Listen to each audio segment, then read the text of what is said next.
Well, we always knew there would be a time where we do multiple live shows in one day. Typically, you think it's for good reason, though.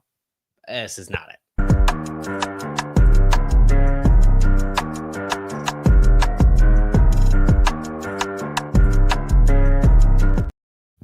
Welcome to Talkin Badgers, powered by BadgerNotes.com. I'm your host, Kedrick Stumbris. Find me on all the various social medias at Kedrick Stumbris, and find the podcast, more importantly, because like I said, we are live. If you are listening to this later, we went live on Saturday evening, 8 p.m. Central Time at youtube.com/@TalkinBadgers.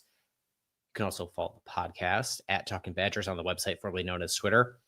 Hit the subscribe button if you have not already. About 2/3 of you don't subscribe. 2/3 of you who are watching don't hit the subscribe button. I find that odd. Do so and you'll get notified as soon as we go live, and know that this is a call-in show. We are going to have folks, if they want to join the conversation, you can do so. There is a link in the podcast description, in the show description on YouTube, to join the conversation. Hop in there. Otherwise, we're just going to talk a whole bunch of your comments that you've been leaving on stuff the last handful of hours here, and make this a very community-oriented show, because look, everyone's dying to get more and more Badgers content today. So let's talk about the 27-10 loss Wisconsin took inside Camp Randall Stadium earlier today. Was not spectacular by any means. And what I noted, what I thought was right in the moment, and I don't even know that anybody was talking about it or not right when it happened, because it just was like probably clear that this was probably the case. And if somebody else pointed this out already, I genuinely missed it. Wisconsin's 1.45, a little over that mark, but 1.45 yards per rush today. The worst mark in terms of yards per carry since that 2022 loss to the Illinois Fighting Illini. And hence why I don't think it is absurd to be asking the Luke Fickell question today, right? Scary Alvarez, tremendous follow on Twitter. His take was Paul Chryst was fired for less. I don't know whether or not that's true. I don't know whether the Paul Chryst of it all is itself worth litigating. But the truth of the matter is, the last time Wisconsin put on as dismal a rushing performance on Barry Alvarez Field as they did today, the last time that happened, the head coach of the Wisconsin Badgers football team was fired shortly thereafter. Different circumstances, to be sure. I will always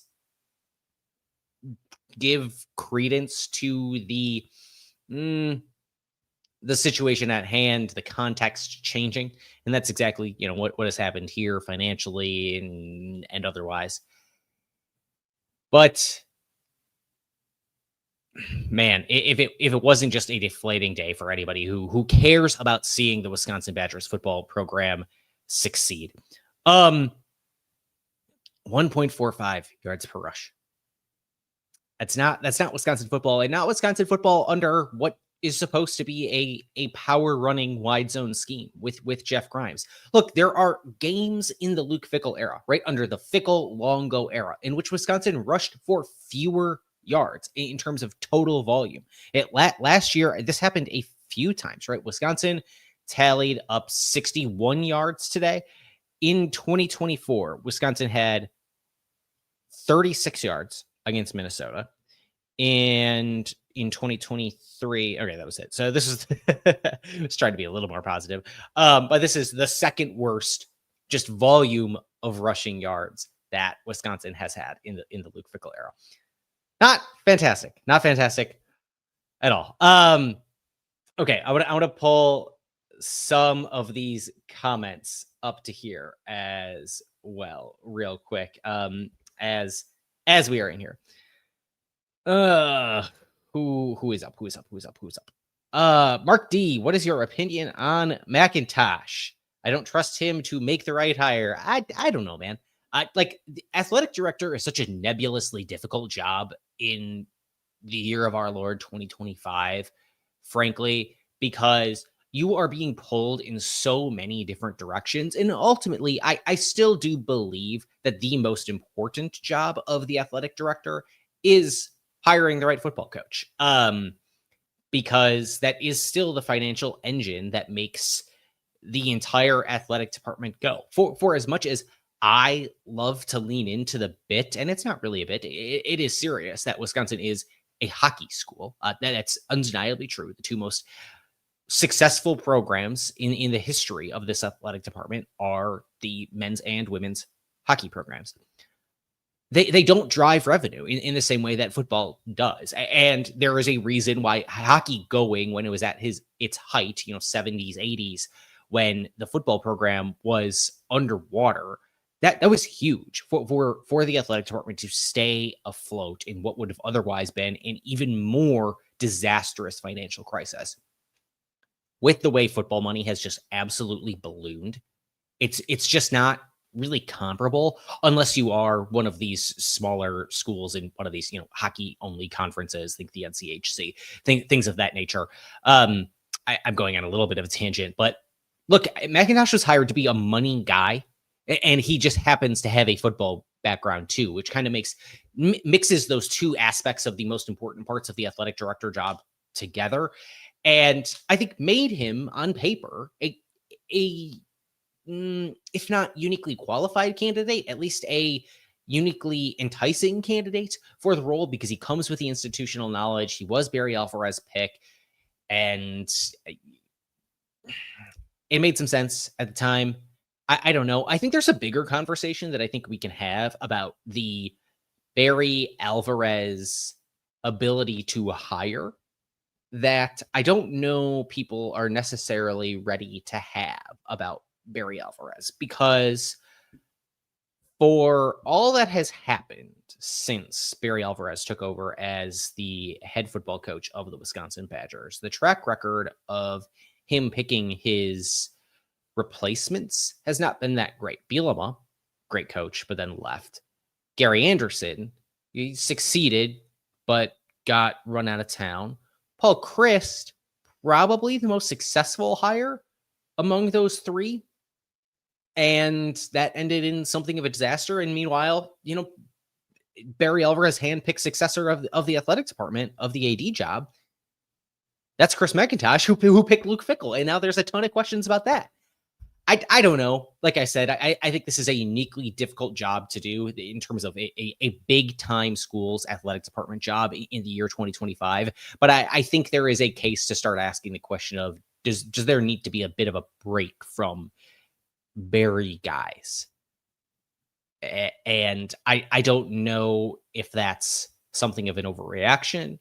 I don't know if that makes a ton of sense given that part of the problem. I know people want to prescribe, a solution onto the current problem. Part of the problem, people would say, is you went away from the Barry Alvarez way, from the Luke Fickell, or sorry, from the Wisconsin football way for too long by, particularly hiring Phil Longo, who I'm watching out of the corner of my eye lose 24-0 to the Texas Longhorns right now, by the way. And it hasn't turned out well. So I don't know. I don't know exactly what to do right there. As a reminder, we do have the invite open if you are in the YouTube chat right now, which the YouTube chat is popping off in the moment. Really appreciate you all for being here. If you want to join the show, if you want to get your piece heard, click on the link in the podcast description, the YouTube description for StreamYard. We'll get you in here, let you talk, as we did during our halftime spaces on Twitter today as well. Other comments. Justin Tyler, look a little happier, kid. Hey, the better half, her alma mater, her football team is winning and is putting the beat down onto a former Wisconsin football assistant coach. We'll put it that way. You can infer feelings. You can infer what game I might be talking about there. Eiler's making his victory laps. Yeah. I don't necessarily co-sign that. But I love Ryan. Manuel de Valente Souza says, I heard McIntosh has total confidence in Fickell. What a pathetic group of clowns. I think if there is enough noise, you have to say something. And there was enough literal noise inside Camp Randall Stadium today with fans chanting "Fire Fickell."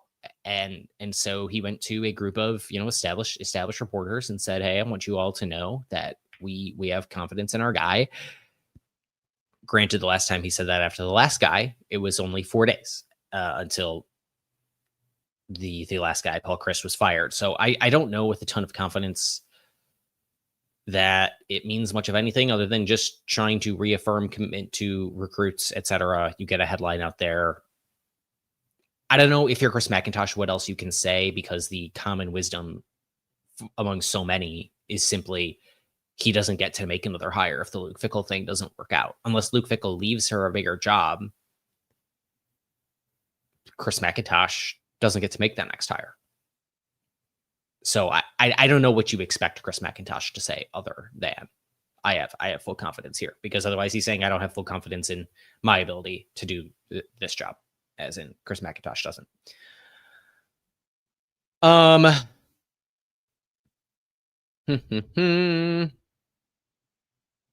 Tyler Strieber asks, can we even financially afford to fire Fickell? We complain about NAL funds. Do we have the money for the buyout? We might be stuck second highest buyout to Jimbo, and we don't have Texas oil money. Yeah, this is the big question. And look, frankly, I think anybody who gives you a definitive yes or no answer to this question is talking out of their butt. And the real answer to this is it depends on what people are willing to do. Money exists. Money is fungible. You can find money where you might need it from. There's going to be certain people who have to decide whether or not they want to take on the financial pain to part ways. I personally don't see a world in which Wisconsin chooses to part ways. Not this year. The problem for Luke Fickell right now is that this comes ahead of a bye week, which means there's a lot of time for things to get really loud and really uncomfortable over the next 14 days. And look, the buyout doesn't drop a ton until after 2026. And even still, it's a large contract. He was guaranteed a large sum of money. And I don't know what either side wants to do. I don't know what the incentives for Luke Fickell are, where he arrived to Wisconsin on a significant upward trajectory. He arrived to Wisconsin as the slam dunk hire for basically any team in college football. And for him to have his reputation a bit battered right now compared to then, for sure. I don't know what you do if you're him and you say, I don't want my reputation to go down further. Can we find a way to fix this in a way that betters both of us? And whether that's by him staying and literally fixing things on the field, or figuratively fixing his reputation by some sort of agreement. I don't know. Again, this is me editorializing to a degree that maybe I shouldn't be doing in public. But it just gets me thinking about incentives. I for folks who know me, I am an economist and a political scientist by training, by degree, which means inherently, I just think a lot about people's incentives, what it is that they might be thinking that they should do, that kind of game theory part of it. So it's really hard to tease out exactly what folks might want to do, but paying the second highest college football buyout of all time, on top of the fact that you already bought out your highest paid offensive coordinator of all time, you would have to buy out your now newest highest paid offensive coordinator of all time in Jeff Grimes. Doesn't inspire a lot of confidence that if this program wanted to part ways, they would be able to figure it out, because it's just a lot of money at a certain point in time. Brett, nice episode with Dylan earlier. I appreciate that. Changes have to be made because the attendance was horrendous. How can McIntosh support him at this point? Yeah, I don't know about the latter part, but with attendance being as horrific as it was, not great. Red Shed. Hi, man. What's up, Kedrick? How we doing? You a Steelers fan? Is that what I'm seeing? No. This is the future for Wisconsin football, right? We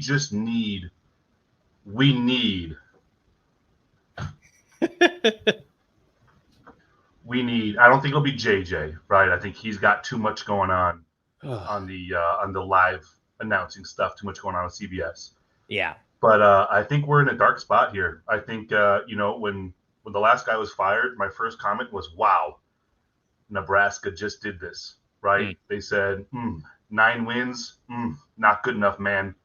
9 wins, that's not who we are. We're a program that should be doing national championships. We should be competing for national championships. 9 wins, that's not enough. Wisconsin does the exact same thing. 9 wins. I mean, you'll hear people say Wisconsin was a dumpster fire after COVID. And that's the part. You'll see me all over Twitter, right? You'll see me all over the Discords. And I'll be fired up. I'll say, if you think Wisconsin winning 9 games is a dumpster fire, you are a Badger fan that directly deserves what is happening today. Directly, right? You do not deserve anything better. If you think a program like Wisconsin, geographically where we're situated, financially where we're situated, right? I love your poli-sci take on this, right? There's a reason Maryland is kind of a sleeping giant. That DMV area has a ton of high school talent, right? Mm-hmm. And if these players can't get paid, right, they don't care about being a good school. Wisconsin used to have, we're a really good school. We can get some good players because of that, right? That is so far down on player priorities now. So I think at a school like Wisconsin, with some of the disadvantages that they face financially, academically, geographically, 9 wins is a dumpster fire? Nah, you deserve this if you think that today. So from there, I think we're entering an era where, to your point, it's going to be really difficult to find the next head coach that wants to come here and wants to take on this challenge. You're going to have to find some homegrown talent. I think there's a couple of guys out there that could be potential. But I think we are probably entering a longer rebuild than we want to admit. And that's why I think TJ Watt, he'll be wrapping up his NFL career in the next 5 years, right? Derek Watt, he's already finished up. Bring these guys back. They need to start having kids, man. Like, and older pop them out. Whatever it takes. I know what JJ's got a couple of kids already. Am I right about that? I think so. But they need to start getting to, they have 2. They had their, so I think the oldest is 5. We gotta figure out what Pop Warner program these kids play in and just go all in on JJ Watt's kids. Got to get them started early, man. Got to get them. And they need to get back. But I do think it's going to take for Wisconsin, like what you just said, we need to get away from kind of the Barry line of hiring or coaching, and those kind of guys. I think, finding that next generation of Badger coach. What is Chris Orr up to these days? Is he still coaching, right? What are these guys doing? Can they come in and can they help out the program? Because you're going to need people that have an implicit desire to want to see Wisconsin be great, right? I don't want to do another Group of 5. I saw the Tulane coach getting thrown around today. Group of 5 to Power 5 transition. Name the guys that have been successful. Who? Chip Kelly and PJ Fleck? Everybody else sucks? We don't need to do that again. Need to find the guy that has Wisconsin ties. Well, Wisconsin guy Lance Leipold is succeeding between his tenure from Buffalo to Kansas, and anybody who wants to say, Jeff Grimes was at Kansas, then he came here. Like any modicum of success at the University of Kansas, that's where my father went to school. Any glimmer of success at the University of Kansas football program, it should be treated as like the second coming. So that's a guy I would point to as a guy with Wisconsin ties who has succeeded at that jump from Group of 5 up to Power 5 level. Yeah, I get it. It's the Big 12. It's a different thing than the Big 10 these days. And I think, Kedrick, I think you nailed that. I think Lance is a great guy because of the Wisconsin ties. And being a guy from Hurley, Wisconsin, right? I'm talking very north of the state, right? My head football coach in high school had a relationship with Lance Leipold, right? You want to talk about resetting the connections around the state to the Wisconsin Badger football program with the high schools, you get Lance Leipold, because I tell you what, every program in this state pretty much has put somebody through that whitewater system. Yeah, I do want to say that's not like a guy I was naming as someone who I kind of think should be the next head coach here by any means. The thing with Leipold is he's 61.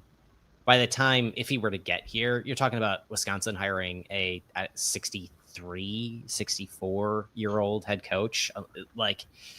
He's a decade older than Luke Fickell is. Part of the appeal of Luke Fickell is if he succeeded, he could have been here 20 years. Can I give you a counterpoint real quick? Yeah, go for it. Kurt Cignetti's 64. And they're up, 4 touchdowns on Illinois? I didn't see the last score. I did see that the last touchdown was Riley Nowakowski, by the way. Super athletic. That was crazy. This gets to the heart of the question, though, about what do Wisconsin Badgers football fans expect their program to be in 2025, 2026, 2027, though, is are you bringing in a head coach who can guide you through, several years of success and build your program to do, what deserved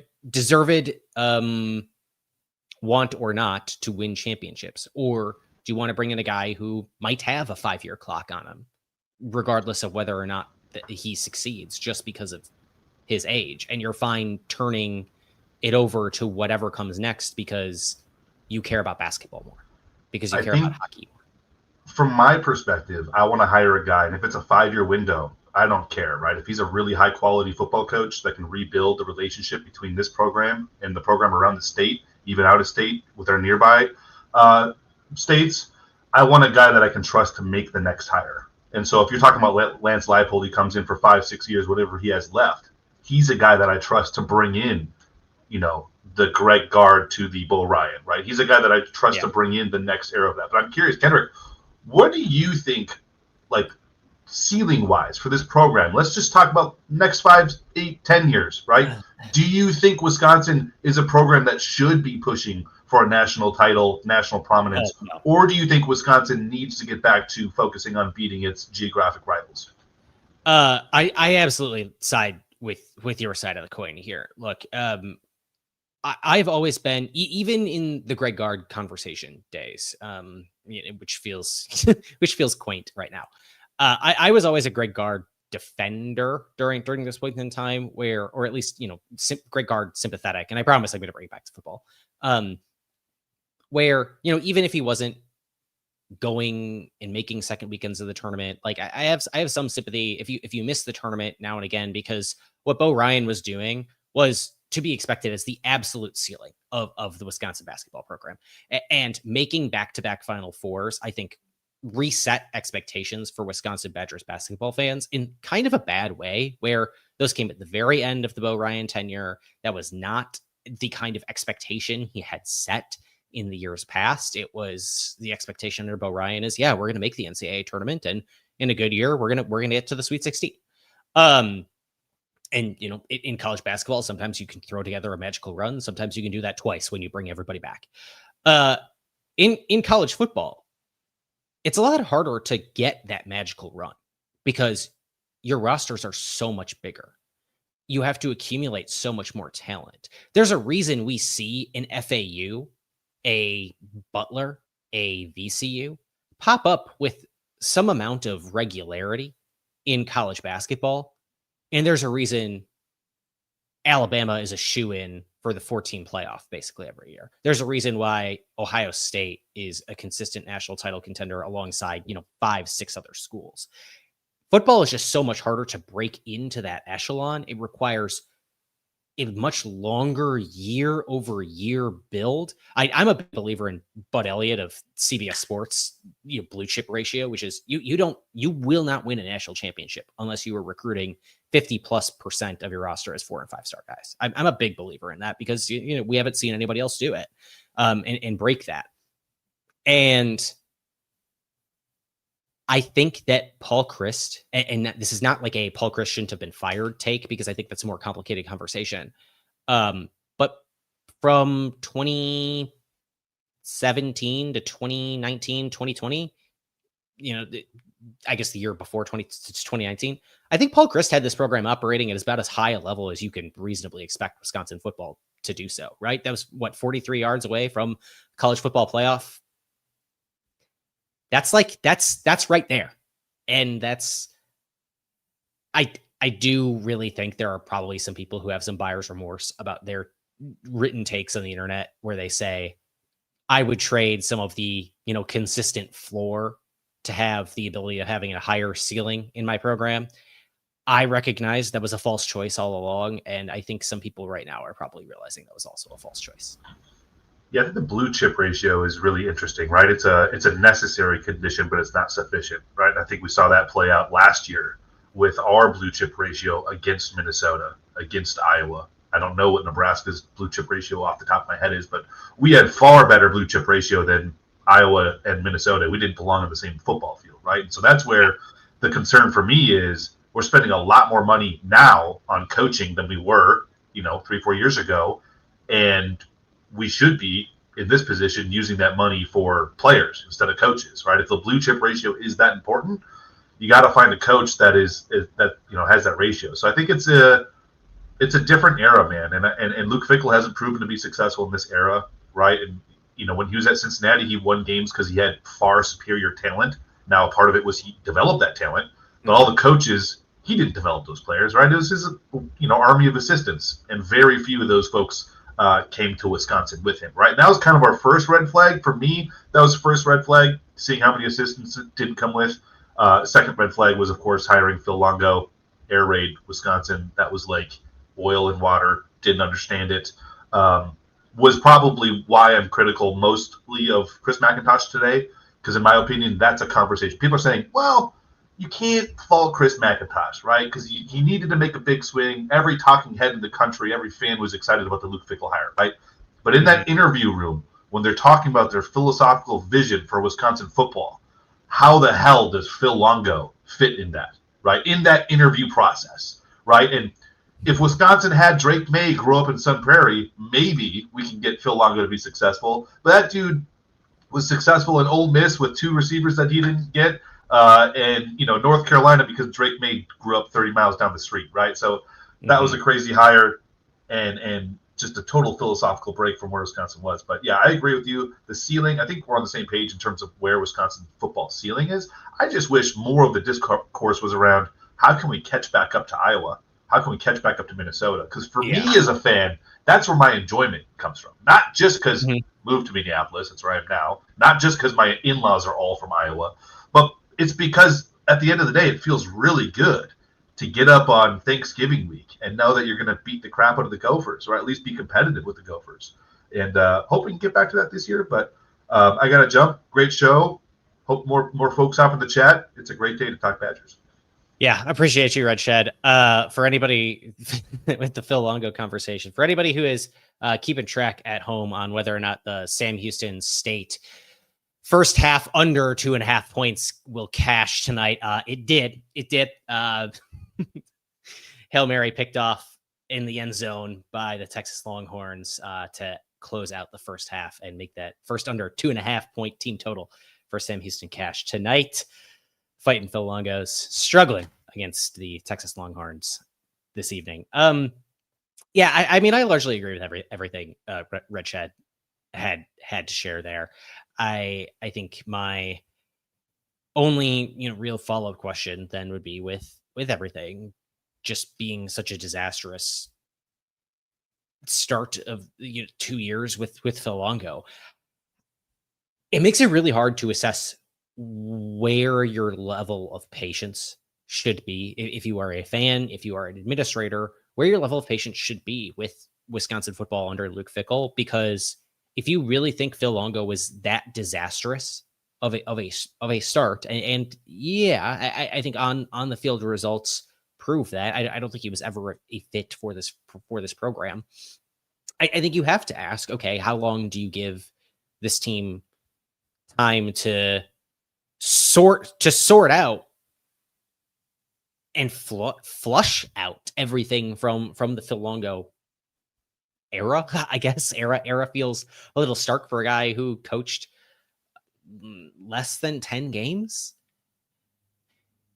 It feels like a lot, and I think ultimately you as the head coach and Luke Fickell are still responsible for hiring the guy, for pounding your fist on the table for the guy, figuratively. And I think you deserve some blame for bringing him along the way. But if you need to believe in Luke Fickell, you need to believe in the new offensive coordinator being able to turn it around. And there are certain contractual realities, certain financial realities that make it so that you have to believe in Luke Fickell right now. And that means giving it time of the Jeff Grimes of it all to figure it out, which doesn't make any of this any easier whatsoever. Want to pick out some more of these in the chat real quick here. Like Red Shed mentioned, you can hop in the show from the YouTube description. That is linked to the StreamYard link there.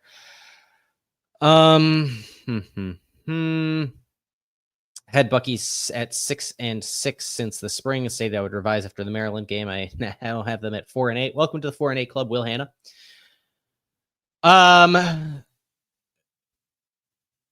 NIL, Badger Extra. Gosh. Let's see here.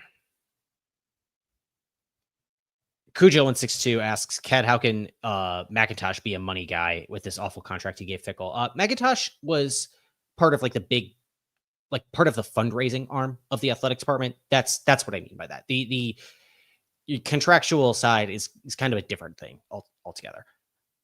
I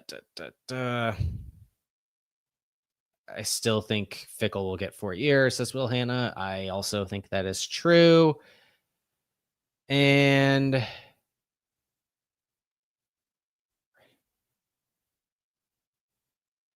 Chris Twins, competent O-line.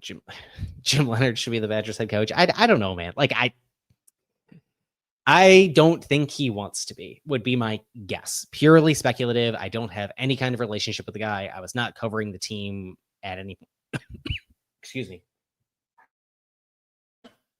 I was not covering the team at any point in time. He was here. So I don't know about Jim Leonard, but he seems to be having a good enough time on Sean Payton's staff in the National Football League.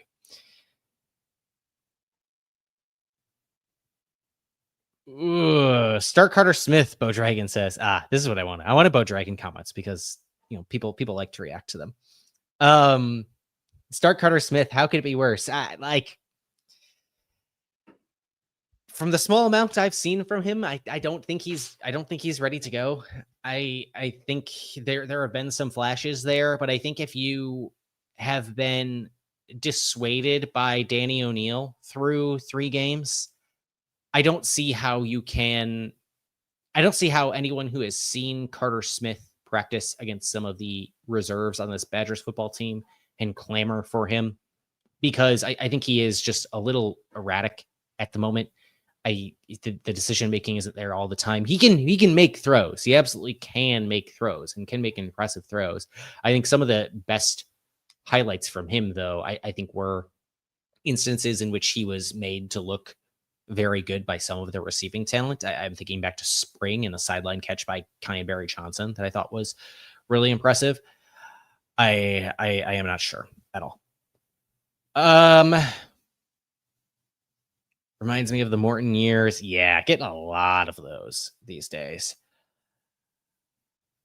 How did the recruits in attendance take the blowout, says Bird Dogger. That's like the hardest part of all of this in trying to assess this going forward, I think, is the recruiting question. Look, you don't keep a head coach longer than you should just because of a good incoming recruiting class, because you can always get new recruiting classes. If the head coach is failing, the head coach is failing, and that's something you ultimately need to move on from when the time comes. I think the Florida Gators might be learning that at this exact moment, where I do not think that they really wanted to keep Billy Napier. And now they are trailing Miami at halftime, 13-0. Florida already a 1-2 football team, and Florida has scored 26 total points through the last 10 quarters of football. And the only real reason that Billy Napier is still the head coach of the Florida Gators is because DJ Lagway was coming into that football program.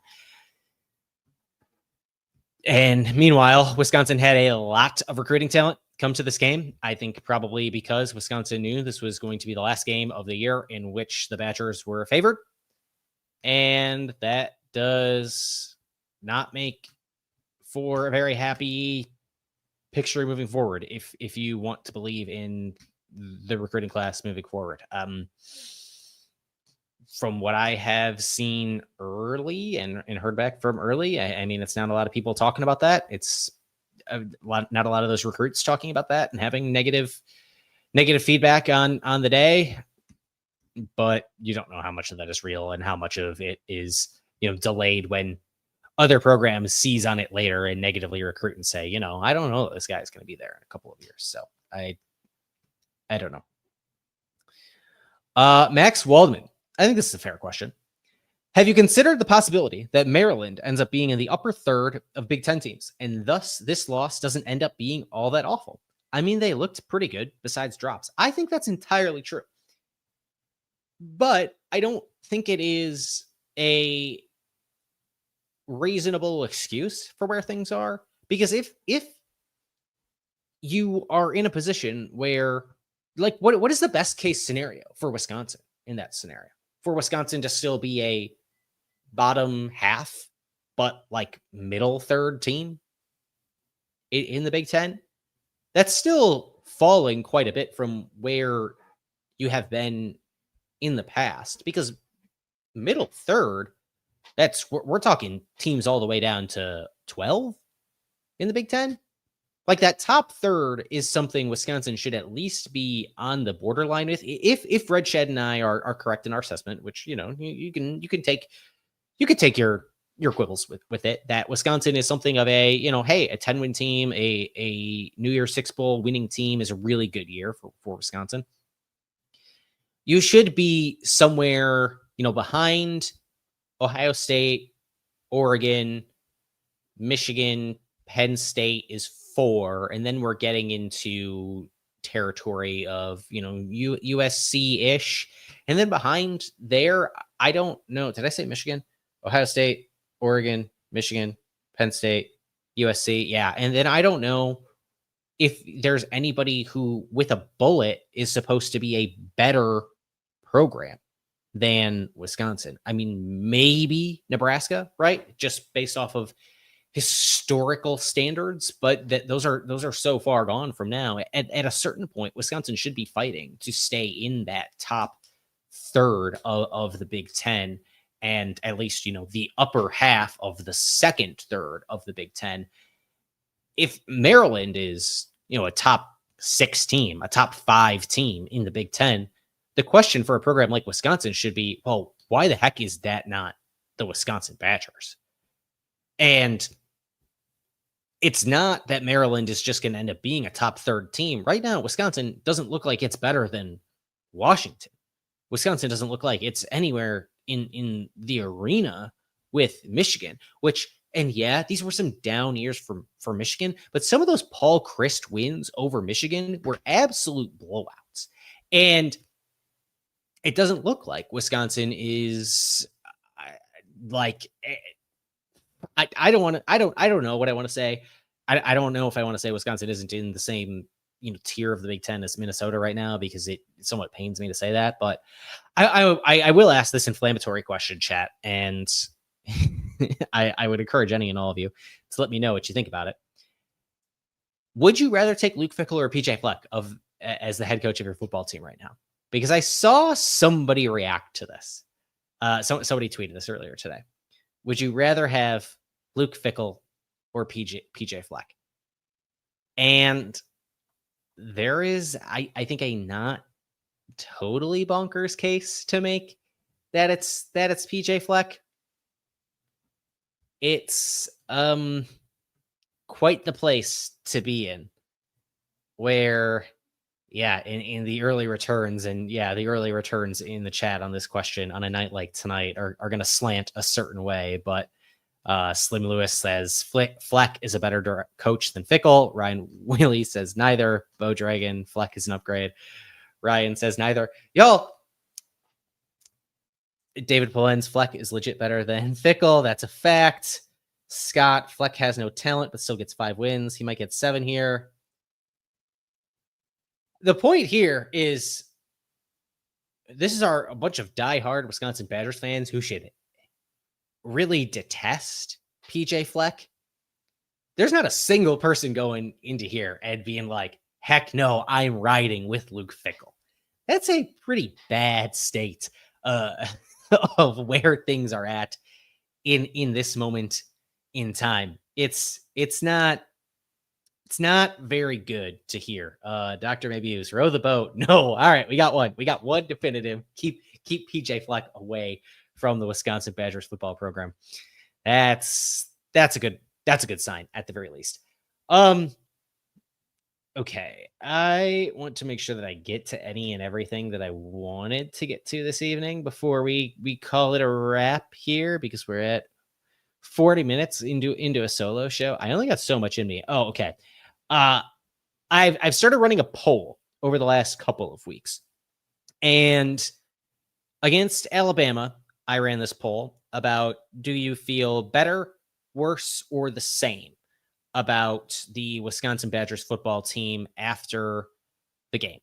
And against Alabama, there was a good smattering of worse, and most people saying the same. Tonight, that poll, as I ran it through, basically the end of the game to the show's start time, 87.4% of people say worse. As we did our live reaction show with Dylan earlier today, not a single person wanted to say better.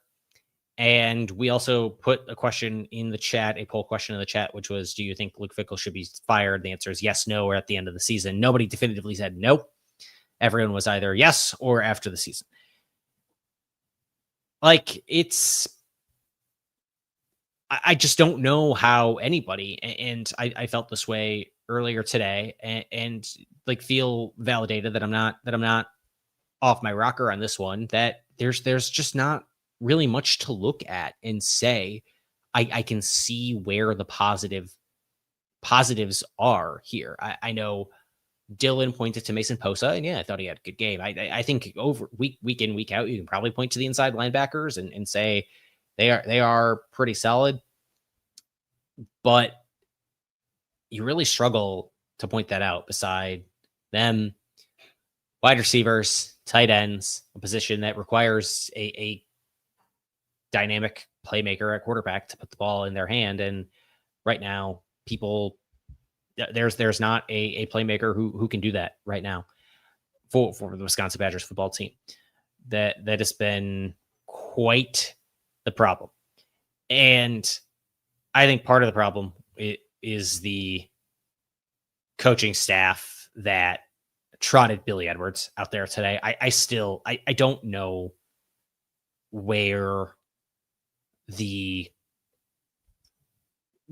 staff made the decision out of anything other than desperation to trot Billy Edwards out there today, at no point looking 100% and not being able to get through 2 full drives.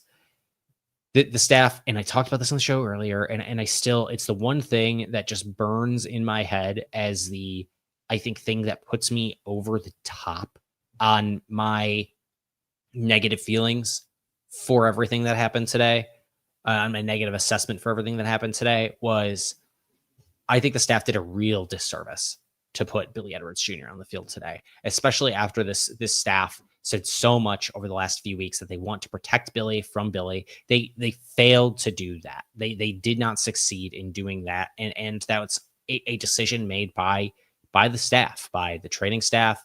And yeah, Billy Edwards is going to assess himself, and he's a mature guy who should assess himself. But they said they needed to protect Billy from Billy, because if Billy had his way, he'd be out there. And at no point did he seem capable of being out there.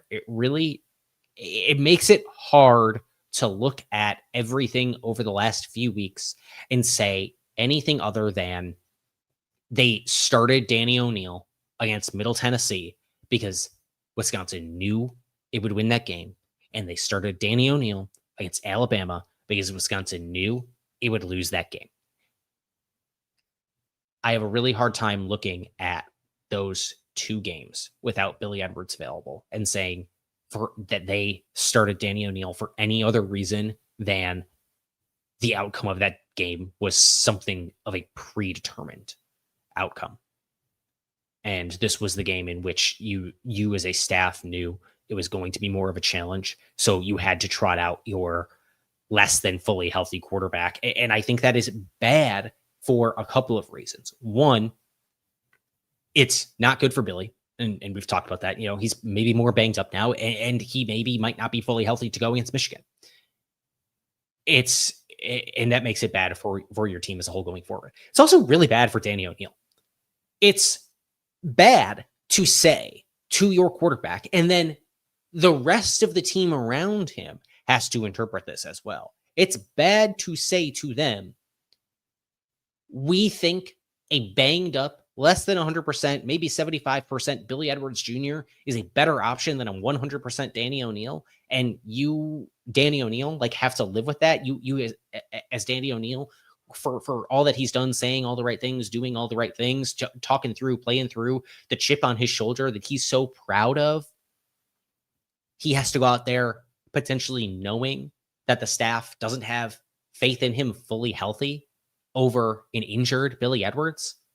The receivers who are being thrown to him have to know that, the staff thinks the other guy who's injured is better than him, and I have to go out and give 100% regardless.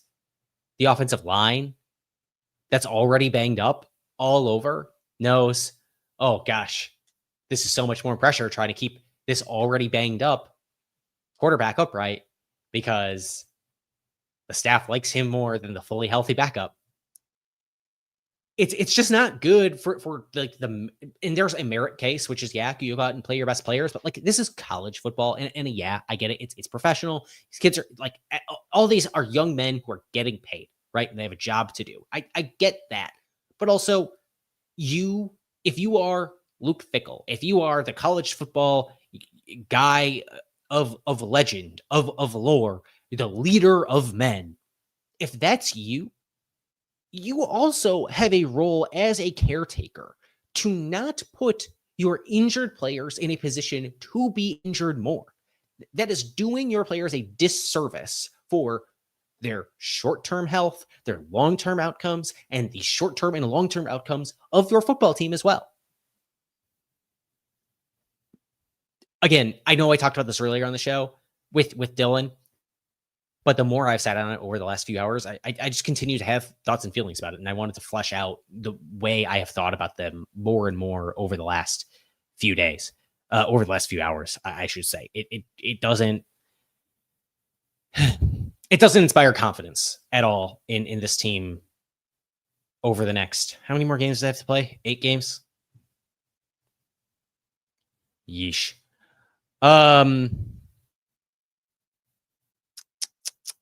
You could literally get a Madden football coach. Clemson is 1-3. We are 2-2. Who do you think is worse off right now? Isaiah Liz? Dude, I don't know. I wouldn't want to be a Clemson fan right now either. This is the positive. There was a lot of special teams mistakes that are relatively easy to clean up. And at this point, we have no idea how good Maryland actually is, given all the freshmen. Max Waldman. Well, yes and no. One of the most embarrassing parts of Maryland on the freshman side, right? If you want to talk about it, it wasn't just all the freshmen who were getting beat for Wisconsin today. Riley Mahlman did not perform well at left tackle today against a true freshman defensive end in Sydney Stewart. That wasn't good. Riley Mahlman was the one who ended up allowing the sack that ended up leading to Danny O'Neil leaving the game. He got owned and allowed a sack early in the fourth quarter, earlier in the game as well. It was a QB hit in the fourth quarter that led to Danny O'Neil leaving the game. It's not just the freshman. It's Ricardo Hallman, and I think you could assess whether that touchdown that he gives up in coverage is truly on him, or if, with it being an in-breaking route, you should have relied on some safety help, that it wasn't there, and it was a miscue, or that's just a well drawn up play, and you tip your cap. But he's a guy who should be able to make plays. There are guys who should be able to make plays on this team. There are a lot of them. You can't only chalk it up to freshmen. And the special teams mistakes, those shouldn't be happening, because some of those are just decision making, right? There's the, you get a punt blocked. You get a field goal block. And if you really wanted, you could chalk those up to happenstance. If you really wanted to do that, I could see the case for it. Harder to do it when you allow both in the same game, but I can see the case for it. Harder to do that when Western Michigan, was it Western Michigan or was it South Dakota? I think it was Western Michigan, the opener last year, looked at the tape that you ran on field goal block all 2023, noticed that you did the whole thing all year, and then you schemed up a fake with the sole purpose of beating that field goal block protection. Special teams hasn't been good. Jaden Ballard should have been penalized 15 yards for running in to the receiver, should have been penalized for kick catch interference today, got the bailout call of all bailout calls. Yeah, they gave Maryland the ball when Maryland was deserved to have the ball on that, but Jaden Ballard was not blocked into the returner on that play. That should have been a 15-yard penalty against Wisconsin. It's not just special teams miscues that lead to things like blocked kicks, which can be happenstance. It's also people just not playing the position correctly, not doing the smart things. And yes, Jaden Ballard deserves some credit. He's down to kick at the 1 and at the 2 last 2 weeks. But if you're doing that, you should also be smart enough not to run into the return.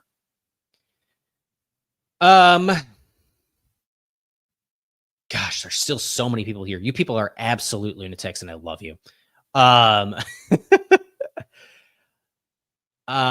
Texas is now winning 37-0, a minute 9 into the third quarter. Slim Lewis, serious question in all caps. I know it's serious when you put it in all caps. Don't worry. How does this staff look at Simmons and O'Neal and decide Danny O is better? I think because Danny gets more NIL money. Same with Jones/Dupree versus Yakimelli. The Jones-Dupree-Yakimelli thing, I think, is a different thing than O'Neal and Hunter Simmons. I do. I think those are different questions. And I have my qualms with the running back carry splits through 3 weeks. I think Darian Dupree deserves more touches. I think especially if you have had an inability to run the ball between the tackles over the last 3 weeks. Darian Dupree gives you a little bit more outside of it, but they went to Dupree a lot today. And he had 3.7 yards per carry on 14 attempts. He carried the ball 8 more times than anybody else. Technically, Danny O'Neal has 18 carries in there, but I don't know how many of them are sacks. But Darian Dupree carried the ball 14 times today, and I thought was used more effectively. The Hunter Simmons, Danny O'Neal of it all. Look, I get it. I saw them enough in fall camp to get it. And the last Monday before fall camp wrapped was probably the day Danny O'Neal really pulled away in this competition. Had a couple of really nice long touchdown throws, and Hunter Simmons threw a couple of picks on that day. And look, Danny O'Neal looked better in camp. Danny O'Neal looked better in camp and provided more on the ground in camp as well. So I get it. Hunter Simmons looked good in game action today. He did. He delivered that touchdown pass to which of the tight ends did that go to? Someone's gonna have to save me here. Oh, there was one receiving touchdown. So of course it was to Lance Mason. I thought he looked good, but through camp, Danny O'Neal was the better guy, and they made that a real competition. I think that was a real competition for as much as it could be. And I don't know how much NIL money you're giving to a backup quarterback on your team these days. And even after the last practice of fall camp, we talked to Luke Fickell, and Luke Fickell told us that, we're going to go back and digest the tape and figure it all out. They battled all camp long. He, even as fall camp was wrapping, he did not want to make a definitive statement about either of them. And that's not for the purpose of trying to keep both of them, right? Because Simmons came along in the spring window. Simmons is in his probably last year of eligibility. It's not like you're trying to hang on to Hunter Simmons and string him along so you can get another year of eligibility out of him. He doesn't have that to give. I don't think there's any reason to string him along out of any misrepresentations. Slim says, thanks for the play. You're welcome. I appreciate your thanks.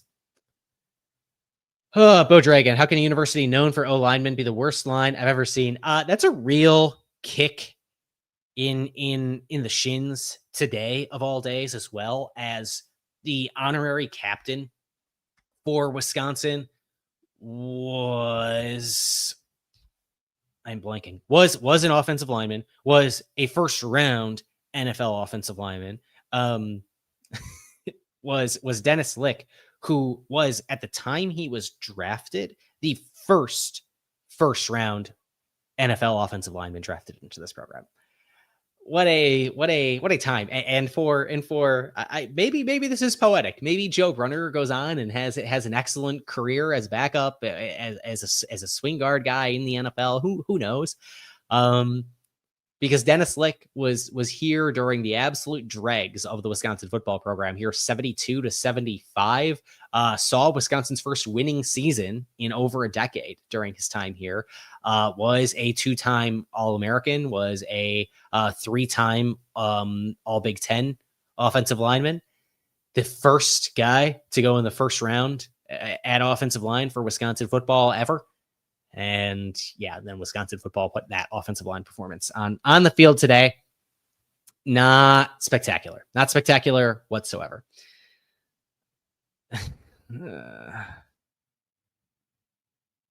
Mertz was lights out better than any QB that Fickell brought in. Nick Evers might have been Fickell's best QB recruit and would have fit in a run first offense. Yeah, I don't know, man. I think any of that is like fair. Counterfactuals, just hard to tease out. Danny reminds me of Max Klesmet. In what way, Bo? In what way, Bo Dragon, does Danny remind you of Max Klesmet? I don't know what that means. Yeah. It was a total team effort from top to bottom. It was a complete mess. Oh, yeah. Spice Weasel says, I was patient with this team and Fickell until this abomination of a game. Any more excuses come off as hollow. Replying, yes, Indiana will clap them. They might put 70 on Illinois right now. Probably get 100 on us. Is that really as bad as that game is going right now? I knew Indiana was putting something together right now. I did not know it was they're about to hang 70 on Illinois bad. Oh, it is 42-10 with 9 minutes left in the third quarter. Yikes. Ryan says, I think Wisconsin just eliminates the QB position. Oh, okay. I have a complaint. The down on which it was like the last possession Wisconsin had the ball with Danny O'Neal into Maryland territory today. They ran, and I don't remember if it was true I formation or they ran it out of a pistol, but you have Katie Akameli out there and you have a fullback in Jackson Aker out in front of him. It's like it's 4th and 1. And it's this, like, it takes so long to get Yakameli going and running, and then he bounces it outside. They give it to the tailback. You have a fullback on the field. Like, what is the point of you eliminate the fullback and then bring him back? This was the nexus of Wisconsin should just eliminate the quarterback position. Well, they should have never eliminated the fullback. I think that's very clear. You have the fullback on the field. Why are you not just giving it to Jackson Aker in that moment? Jackson Aker, I believe, is perfect in the short yardage situation so far this year in converting for a first down at the very least. For all I have said about Jeff Grimes through 3 weeks, praising him on this football team today, in week 4, you don't earn that from me. You do not earn that from me. Trying to get too cute with it was not a tremendous Jeff Grimes performance by any means today. The direct snap to Katie Akameli to then pitch it back to Danny O'Neal, disgusting. Take that out of the playbook, burn it, take the deed to Madison Square Garden and piss on it in the Stanley Cup. Do whatever you need to do to that play. Get rid of it. Never want to see it ever again. If I see it again, if I never see it again, it will be too soon in my lifetime that I will have ever seen it. That thing was a disgusting abomination of all offensive plays I have maybe ever seen. Maybe ever. And that includes some of this like insane things if you're a Green Bay Packer fan, like Matt LaFleur is doing, trying to trick people into thinking Jordan Love is going to take off on this wide receiver double reverse thing. That also needs to be sent to the deepest layer of Hades. But that play, Jeff Grimes today, heck, no, never. It's 100 times worse than the like flea flicker screen reverse thing they ran at Bama last year or last week. Just horrendous. Was the worst thing. Not to mention, just it was one of like 100 things, and not 100, but like one of I don't know. You could probably point to a dozen things that they did, which were just unnecessarily complicated given the circumstances that you as an offense struggled to just run the vanilla offense. What are you doing with this wildcat direct snap to Dylan Jones? Redshirt freshman. You're trying to put these players in a position to succeed. So you have your third string center snap the ball back 10 feet above the head of your redshirt freshman running back so that you can get stuck on 3rd and 31 or 3rd and 26. I don't remember which one it was because both of those things happened today. What on earth? Why is nobody able to snap the football in Madison except for Jake Renfro? Tanner Bortolini's snaps are slow, and that's been fixed by the Indianapolis Colts. Kerry Kadonko's shoving them way above Danny O'Neal's head. Ryan Corey's all over the place. Snaps today. And like, this is Dylan and I didn't even talk about these ones. Multiple of them like hitting the ground on the way out from under center. Multiple snaps get flagged as illegal snaps. We didn't even talk about that in the earlier show with Dylan because everything else was such a train wreck. That is the hallmark of wow. They just have no ability to get anything going. If you know you are down to your third string center and in camp, Renfro was banged up. In camp, Kadonko is banged up for a period of time. Your third string center should be getting plenty of opportunities to just sit there and practice putting the ball between his legs. That's it. And he can't come out on game day and simply put the ball between his legs. I know that that's a more difficult thing than I am giving it credit for right now. I know that for an undeniable, indisputable fact. I know that. I know I am being harsh. I am doing it. I am using hyperbole to make a point. But how? How does it so happen that you basically know you're going to have to rely on him or come close to relying on that kid at some point this season? And he's just so clearly unprepared to do so. It's an abomination.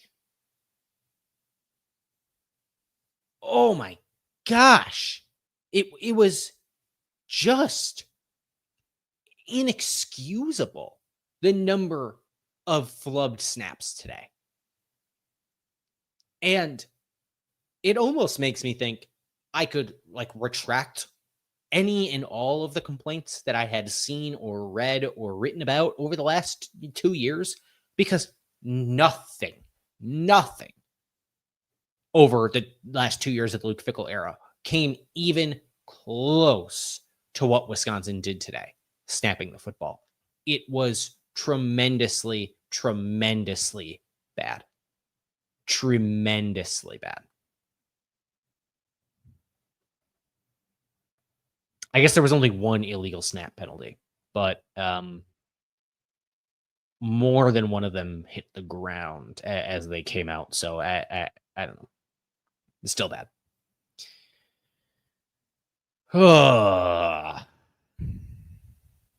Okay, what else do we have for comments? Bo Dragon, no way O'Neal makes it over the next 4 games running the ball like this. Yeah, he got crushed today over and over again. It looked bad. Max Waldman, I know this is unpopular, but zooming out, Wisconsin won 2 cupcake games, lost to Alabama and lost to Maryland. 3 of the 4 games happened as you expected him. IMO, no need to panic so much about the last.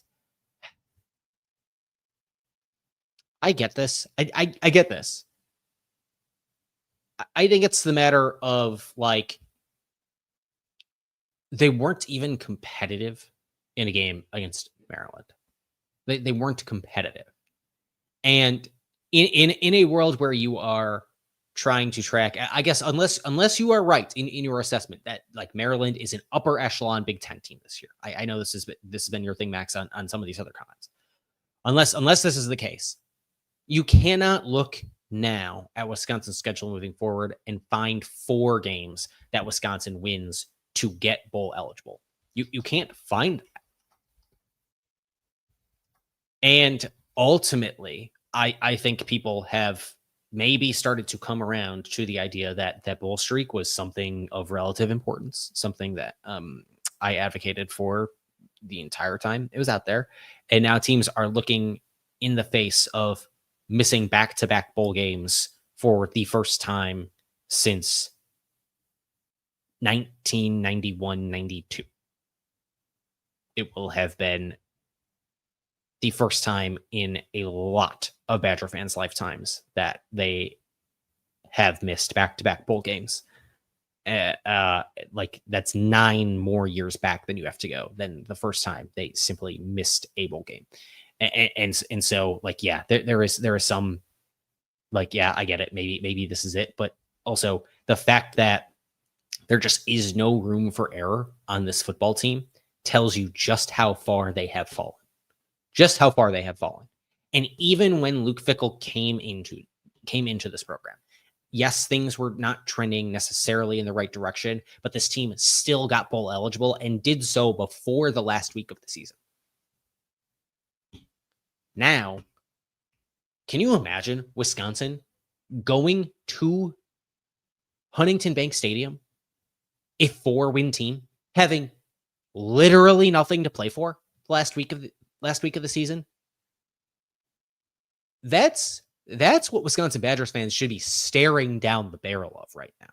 Should be staring down the barrel of a PJ Fleck who kind of has the number of Wisconsin in his recent tenure as the head coach of the Minnesota Golden Gophers football program. And Wisconsin going to that game on the road Thanksgiving weekend with nothing to play for. Nothing. And yeah, you're going to have some older guys on this team who value winning Paul Bunyan's axe. But how many of them? How many of them? And what if it's not 4 games that they've won by then? What if they do not get 2 more? What if it's 1? What if it's 2? What if this team has not won a game since mid-September and they have to go to Minnesota and you have to watch a sad group of young men go out and perform at Huntington Bank Stadium? That's why I think people are up in arms about a loss like this, because of the knock-on effects that it has for the rest of the season, because the remainder of the schedule, even if you think Maryland is an upper echelon Big Ten team, okay, so then we're ruling out anybody who's an upper echelon Big Ten team. Okay, great. We're going to take out an auto loss to Michigan, an auto loss to Ohio State, an auto loss to Oregon. All right, where are you finding these wins over, I don't know, Indiana? Doesn't look like that's happening. Over Illinois? Illinois still scoring points a little bit tonight. 10 points. Illinois putting up 10 points at least on Indiana. More than I don't. Who knows if Wisconsin scores 10 points on Indiana. I don't know where you find the requisite number of wins to feel confident about this team going into November. Washington. I guess if you really believe Wisconsin can beat Washington and Illinois isn't anything, and you can flip a coin against Iowa because that's the way that game goes, then you hope for the best against Minnesota, and that's still out there. Is that 4? Iowa, Washington, Illinois. Yeah. So I get it. But again, like you're teasing out something close to a best case scenario. And Wisconsin just should have more room for error than that. I think that's what people have come to expect. And Bo Dragon also emphasizing they have lost 7 Big Ten games in a row. It's not a fluke. I think it's 6. Is it 6 or is it 7?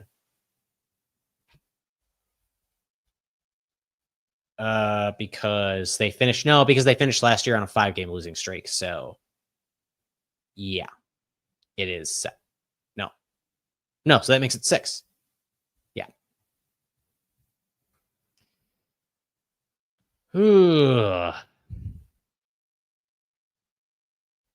Can't find one game the team I watched today can win. Oh, Bo will. Ryan Fickell is still climbing that mountain. Of course, he's light years away from base camp. Great use of light years, knowing it is a distance rather than a measurement of time. Hunter Milky says, I don't think we have another win going into that game against Minnesota. It's not outside of the realm of possibility. Max Waldman better be a Badger than a Bruin at least. Yeah, man, that is an abysmal football program right now. It is wild to me that Wisconsin misses Rutgers, UCLA, Michigan State all this year. Like, you miss all those teams. You miss Purdue as well. You miss probably all bottom 4 teams in the Big Ten. I guess maybe it's yourself.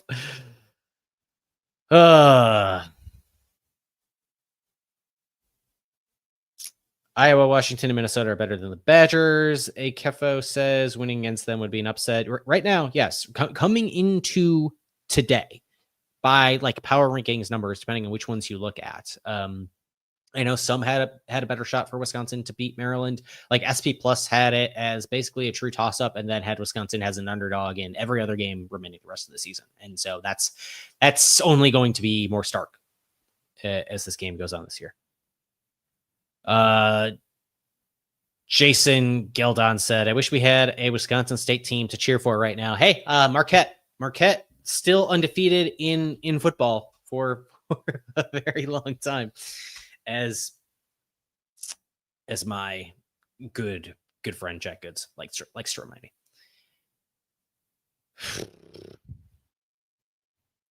Okay. I think that's about all I got. I mean, we are 75 minutes into this thing. Unless somebody else has something real interesting to say, we might be wrapping it here, because I have been pontificating up on the soapbox for quite a long time. Although I do really appreciate any and all of you who are in here still bumping in the chat at 9:13 p.m. while we watch Indiana whip that Burt Bielema booty, and the Texas Longhorns up 45-0. Oh, maybe making it 52. Tipped in the end zone. 45-0 on the Sam Houston Fighting Philongos at this moment in time. Change jump around time a loser, baby. Dude, all right, to talk about retire jump around. Did everything go to heck when they retired when the streets have no name? Just asking the question. I'm just asking questions about whether this team really just needed when the streets have no name as the intro to come out the tunnel.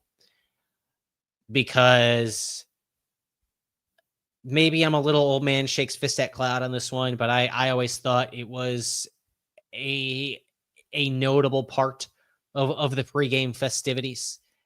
And I thought it built well to the day. I thought it built well to the team coming out of the tunnel. I know it's not Enter Sandman, but it was Wisconsin football as I knew it. And I think there are a lot of people who would be interested in returning to Wisconsin football as they knew it these days. Okay. Again, I think that's about all she wrote on this one. Well, we'll have more upcoming this week. I'm going to bring in a bunch of people this week. Efforting a couple of my friends to talk about the Wisconsin Badgers football program, what things are like moving forward. We'll have Seamus Rohrer on later this week for sure, efforting a couple of other guests at the moment. Also efforting a friend of mine to help talk about the Michigan Wolverines. That's going to come the week thereafter. But yeah, we'll be back. I know the crew on After Dark has a lot to say, so we'll get to them on Wednesday. That's going to be a cannot miss episode with Brandon Cooper, with Ryan Eilers, Jason Long. Those guys are they're ready to go. They are locked and loaded. And we have, I know I imposed a ban on Big Picture Talk on that program until November. They have been informed that the ban is lifted. Because if I had not lifted said ban, I would be something of quite the significant hypocrite right now. So we'll wait and see. For all of us here at BadgerNotes.com, I appreciate you sticking with us through 75 minutes of Wisconsin Badgers football today, plus the 3 hours that you did before that, plus many of you here during mine and Dylan's reaction show earlier today. Whew. It's been a day, folks. Stay tuned to the site. Stay tuned to youtube.com/@TalkinBadgers. If you're still here, hit the subscribe button. You're going to get all the content moving forward. On Wisconsin.